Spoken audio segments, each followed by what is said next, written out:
ব্যস্ত তুমিও আছিলা, ময়ো আছিলোঁ। কিন্তু প্ৰথমে মেছেজটো তোমাৰ পৰাই আহিছিল।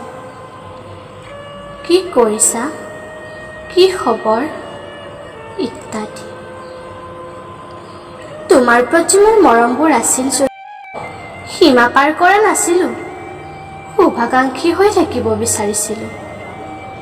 মৰমবোৰ প্ৰকাশ কৰি ক'লা তুমি মোক নুসুধাকৈ, আৰু সেয়ে অজানিতে ঢাপলি মেলিলোঁ প্ৰেমৰ চখলাই।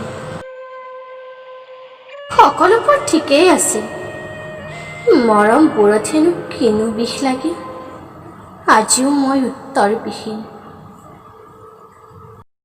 বহুদিন হ'ল তুমি কথা নপতাৰ, তোমাৰ মাতটো নুশুনাৰ। মোবাইলটো উকা হৈ ৰৈছে, লগতে মোৰ হৃদয়খন।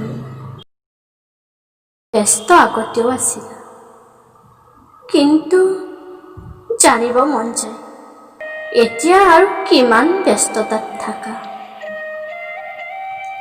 আহৰি নোহোৱা নে আহৰি হৈও মন নকৰা মোৰ বিষয়ে জানিবলৈ, কেনে আছো সুধিবলৈ। ব্যস্ত, গভীৰ ব্যস্ত এতিয়া তুমি।